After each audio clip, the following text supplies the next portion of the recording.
মাসটা ডিসেম্বর আর দিল্লির ঠান্ডা। এমনই কুয়াশায় যদি দেশের রাজধানীতে সকাল সকাল বাচ্চা আর মহিলাদের ড্যাডি পাওয়া যায়, হার্টবিটটা তো বাড়তে বাধ্য। এমনটাই কিছু 2006-এ নৈরাতে বসবাস করা মানুষদের সাথে ঘটে। এমন এক কুয়াশা ঢাকা সকালে একটা নালায় 19টি বাচ্চা এবং মহিলাদের লাশ পাওয়া যায়। এই দৃশ্যটা ওইখানের মানুষের মনে আতঙ্ক ছড়িয়ে দেয়। কিন্তু এটা তো এমন এক ঘটনার সূত্রপাত যা আগে যে শুধু নয়ডাই না, বরং পুরো ইন্ডিয়াতে ঝড় তুলে দেবে। আজকের কেসটা নিথা হত্যাকাণ্ড বলে পরিচিত, যা শুধু সিরিয়াল কিলিংই না, নরকদর মতন ভয়াবহ টপিকও কভার করবে। আমি এমনই সত্য ক্রাইমের ঘটনা আপনাদের সামনে তুলে ধরার চেষ্টা করি। আপনাদের ভালোবাসা ও সাপোর্ট আমার এই ছোট্ট চ্যানেলটিকে গ্রো করতে সাহায্য করবে, তাই সাবস্ক্রাইব করে আমার পাশে থাকার অনুরোধ থাকলো। তো চলুন শুরু করা যাক।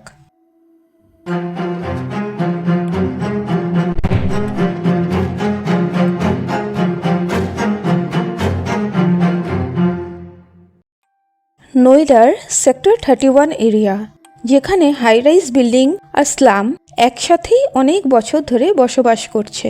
সেখানেই 2003 থেকে হঠাৎ বাচ্চারা নিরুদ্দেশ হওয়া শুরু হয়।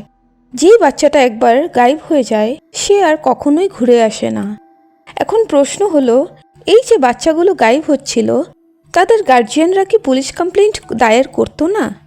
তো আপনাদের জানা উচিত যে কিছু গার্জিয়ান পুলিশ কমপ্লেন্ট করতেন, কিন্তু স্লাম এরিয়াতে বসবাস করা গরিব দিন মজদুর হওয়ার জন্য পুলিশ ওনাদের এই বলেই ভাগিয়ে দিত যে ওই বাচ্চারা কোথাও বেড়াতে গেছে, কিছুদিনের মধ্যেই ঘুরে আসবে। পুলিশদের বলা এই কথাটা কিছু পরিমাণে সত্যও বটে, কারণ ওই স্লামের কয়েকজন বাচ্চা এমনই কোথাও চলে যেত, আবার কিছুদিন পরে ঘুরেও আসতো। এমনটাই পুরো 2 বছর ধরে চলতে থাকে। এরপর ফেব্রুয়ারি 2005-এ নয়ডার সেক্টর 31-এর সামনে থেকে 14 বছরের রিম্পা হালদার হঠাৎ নিরুদ্দেশ হয়ে যায়।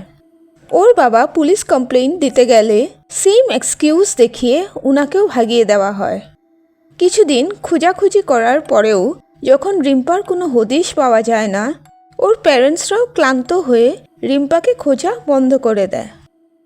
রিম্পা নিরুদ্দেশ হওয়ার মোটামুটি 1 মাস পর কয়েকজন ছেলে ওই এরিয়াতে ক্রিকেট খেলতে থাকে। খেলতে খেলতে হঠাৎ ওদের বলটা পাশের একটা নালায় পড়ে যায়। বলটা আনতে দুটি ছেলে ওই নালাটায় নেমে পড়ে। নালাটার মধ্যে একটা কালো পলিথিন ব্যাগ পড়েছিল, যেটার থেকে অনেক বাজে দুর্গন্ধ বের হতেছিল। তখনই একটা ছেলে নোটিস করে যে ওই পলিথিন ব্যাগটার থেকে একটা মানুষের কাটা হাত দেখা যাচ্ছিল, যা দেখলেই বোঝা যায় যে ওটা কোনো ছোট্ট বাচ্চার হাত ছিল।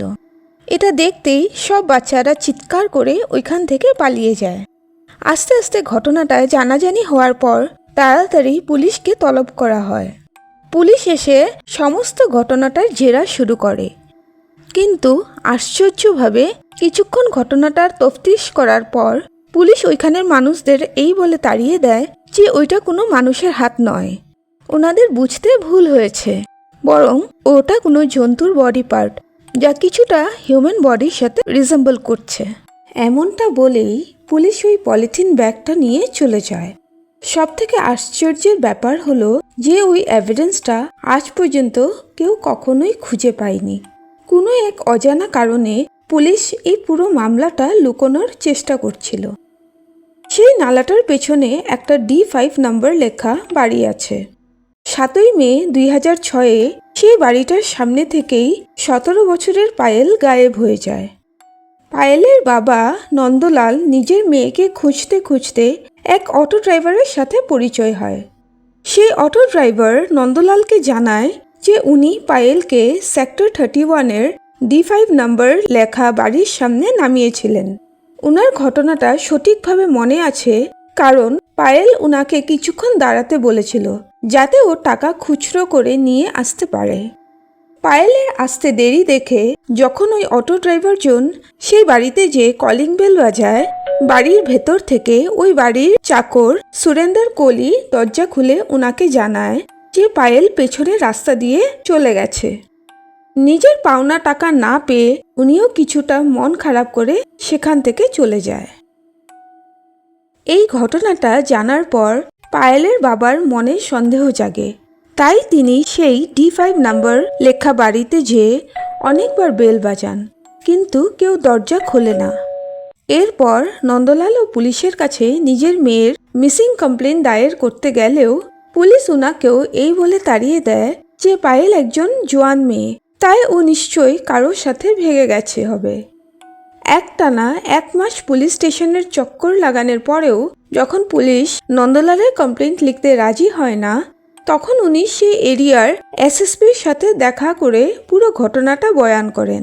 এসএসপি যখন পুরো ব্যাপারটা জানতে পারেন, এই মামলাটার ঠিকভাবে ইনভেস্টিগেশন করার অর্ডার পাস করে দেন। এসএসপির অর্ডার আসতেই পুলিশ ডিপার্টমেন্ট সিরিয়াসভাবেই এই পুরো মামলাটার ইনভেস্টিগেশন শুরু করে। সবার প্রথম পায়েলের ফোনটা ট্র্যাকিংয়ের জন্য দেওয়া হয়। ট্র্যাকিং করে জানা যায় যে পায়েলের ফোনটা 6 মেতে সেই D5 বাড়ির লোকেশনই শো করছিল, আর তারপর ফোনটা ডিঅ্যাক্টিভেট হয়ে যায়।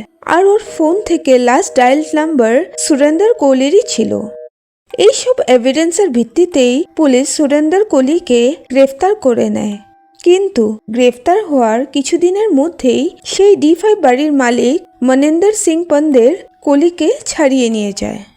তদন্তে জানতে পারা যায় যে মনিন্দর সিং পন্দের অনেক পয়সাওয়ালা ছিল, আর হাউস নাম্বার D5টা কেবলই ওর বিলাসভবন বা বলতে পারি আয়াসিখানা ছিল। পন্দেরের ফ্যামিলি অন্য একটা বাড়িতে থাকতো, আর উনিও সেই বাড়িতে হঠাৎ কখনোই আসতো। আর মনিন্দরের লালসা পুরো করতে ওর চাকর সুরেন্দর কোহলি মহিলা আর বাচ্চাদের ফুসলিয়ে সেই বাড়িতে নিয়ে আসতো। এইবারও যখন পুলিশ কোহলিকে রেহা করে দেয়, তখন নন্দলাল কোর্টে সুরেন্দর কোহলির উপর মামলা দায়ের করেন। কোর্টের অর্ডারের পর পুলিশের এই মামলাটা ভালো করে তদন্ত করার চাপ বাড়ে। তদন্ত করতে যেয়ে পুলিশ সেই D5 বাড়ির সামনে থাকা নালাটার থেকে আরও অনেক পলিথিন ব্যাগ উদ্ধার করেন। সেই সব পলিথিন ব্যাগগুলোর ভেতরে অনেক কাটা মানবপাল পাওয়া যায়। 29শে ডিসেম্বর 2006-এ পুলিশ সুরেন্দর কোহলি আর মনিন্দর সিং পন্দেরকে গ্রেফতার করে। এই ঘটনাটা পুরো ইন্ডিয়াতে আগুনের মতন ছড়িয়ে পড়ে। পাবলিকের ক্ষোভ আর প্রেশারে 11ই জানুয়ারি 2007-এ এই কেসটা সিবিআইয়ের হাতে তুলে দেওয়া হয়। সিবিআই যখন একটু প্রেশার দিয়ে জিজ্ঞাসাবাদ করে, তখন 27 ফেব্রুয়ারি 2008-এ সুরেন্দর কোহলি নিজের কনফেশন দিতে রাজি হয়ে যায়। কনফেশনে কোহলি যেই লোমহর্ষক তথ্যগুলো সিবিআইয়ের সামনে ফাঁস করে, তা শুনে আপনার গায়ে কাঁটা দিয়ে উঠবে। কোহলি বলে যে ও 9 জন যুবতী, 2টি বাচ্চা আর 5 জন মহিলাদের ফুসলিয়ে সেই বাড়িতে নিয়ে যায়। প্রথমে ও সব ভিকটিমদের মেরে, পরে সুরেন্দর এই সব বডিগুলোকে হেঁচড়িয়ে বাড়ির একতলায় নিয়ে যায়। বাড়ির একতলায় নিয়ে যেয়ে এই মৃতদেহগুলোর সাথে সেক্স করত। এরপর ও এই ডেডগুলোকে ছোট ছোট টুকরো করে কেটে পলিথিন ব্যাগে ভরে বাড়ির পেছনের নালাটাতে ফেলে দিত। কিন্তু কখনো ও আবার এই লাশগুলোর কিছু পার্টস নিজের কাছেই রেখে নিত। এরপর কোহলি এই বডি পার্টসগুলো কখনো রান্না করে, আবার কখনো কাঁচাই খেয়ে নিত। এই কেসের সাথে রিলেটেড কিছু ইমেজ এতটাই ডিস্টার্বিং যে সেগুলো এখানে দেখানো সম্ভব না। এরপর ফেব্রুয়ারি 2009-এ সুরেন্দর কোহলিকে রিম্পা হালদার কেসের জন্য ফাঁসির সাজা শোনানো হয়। ওই সালেরই ডিসেম্বর মাসে এলাহাবাদ কোর্ট মনিন্দর সিং পন্দেরকেও ফাঁসির সাজা শোনায়। কিন্তু পরে নার্কো টেস্টে জানা যায় যে এই সব খুনে মনিন্দর সিং পন্দেরের কোনো হাত নেই। এই পুরোটাই সুরেন্দর কোহলি একাই নিজ মর্জিতে করেছে। 10ই সেপ্টেম্বর 2009-এ এলাহাবাদ কোর্ট মনিন্দর সিং পন্দেরের ফাঁসির সাজা খারিজ করে দিলেও সুরেন্দর কোহলির সাজাটা অব্যাহত রাখে। সুরেন্দর কোহলিকে 12ই সেপ্টেম্বর 2014-তে ফাঁসি দেওয়ার ঘোষণা করা হয়। কিন্তু কোহলির মার্সি পিটিশন ফাইল করার পর আগের দিন মধ্যরাতেই ওর ফাঁসির সাজাটা স্থগিত করা হয়। দীর্ঘ 17 বছর ট্রায়াল চলার পর 16ই অক্টোবর 2023-এ কোহলি আর পন্দের দুজনের উপর থেকেই সব চার্জেস উঠিয়ে নেওয়া হয়। আদালতের এই ডিসিশনটা পুরো ভারতবর্ষকে শক করে রেখে দেয়। একজন নৃশংস আসামি যে নিজেই সব খুনের কনফেশন নিজ মুখে দিয়েছে, তাকে কিভাবে খুনের দায় থেকে মুক্তি দেওয়া হয়, এটা আমাদের জুডিশিয়াল সিস্টেমে প্রশ্নচিহ্ন তুলে ধরে। আপনার মতামতটা আমাকে অবশ্যই কমেন্ট করে জানাবেন। ধন্যবাদ।